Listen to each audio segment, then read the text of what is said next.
I use NotebookLM to remember my intentions. First, I'll summarize what I do, then I'll share the full method. Step 1, I have an intention or insight that I want to remember.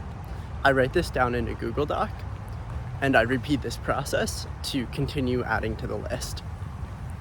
Step 2, I make it so the Google Doc is a source for a notebook on NotebookLM. Step 3, I have NotebookLM ask me questions based on the information I put in, so I can practice recalling this information. The specific prompt I use for this is in the description. Now, I'll share the full method. First, I'll explain why this is something I think is important.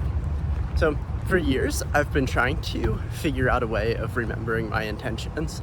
I felt like in some moments, I would be very motivated and know exactly what to do next, but then I would go to sleep and wake up the next day and not know what to do next. I wouldn't really be connected to what I was thinking. So in order to do this, I tried a few different methods. One of these was just writing things on the wall in hopes that I would read them and remember them, but this didn't work as well as I thought it would. Another method was creating intentions flashcards. So flashcards for things that I intended to do. For instance, what do I intend to do each Sunday morning, with weekly review as the answer? And I would do these flashcards at least once a week, but I feel like this also didn't work well.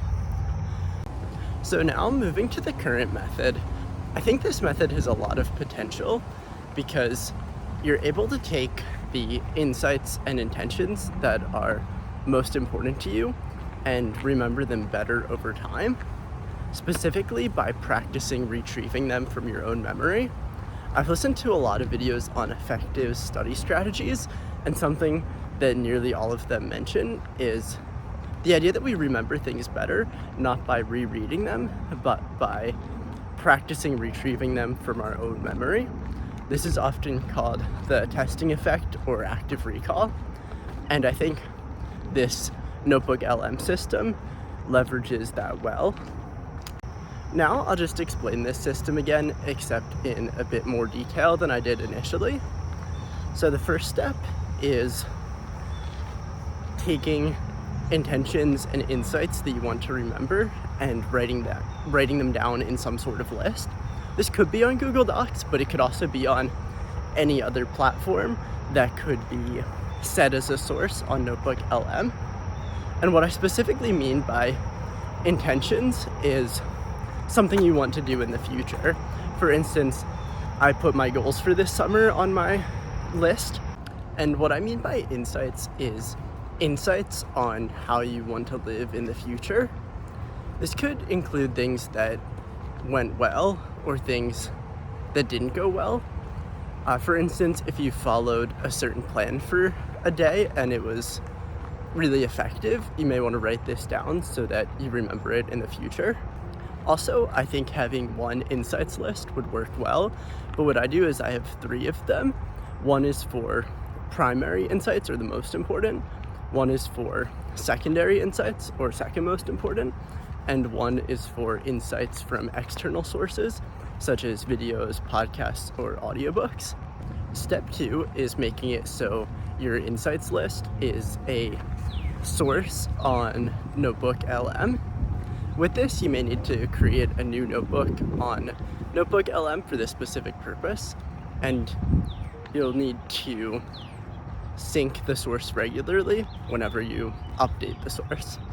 Step 3 is having NotebookLM ask you questions so that you can practice recalling the information on your list. With this, what I do is have it ask me 5 questions once per week, although I think doing it more frequently could potentially be effective. I feel like the goal with this step is to increase your retention of the information over the long term. So even if you put something on your list but don't get questions on it for a while, that's totally fine. You're trying to more so build a long-term memory of these things. One final insight is that while this system helps me to remember my intentions, I'm not sure if this remembering leads to real-life improvements. This might be the case, but I don't have any evidence to support it, so this may or may not be something that you want to try out for yourself.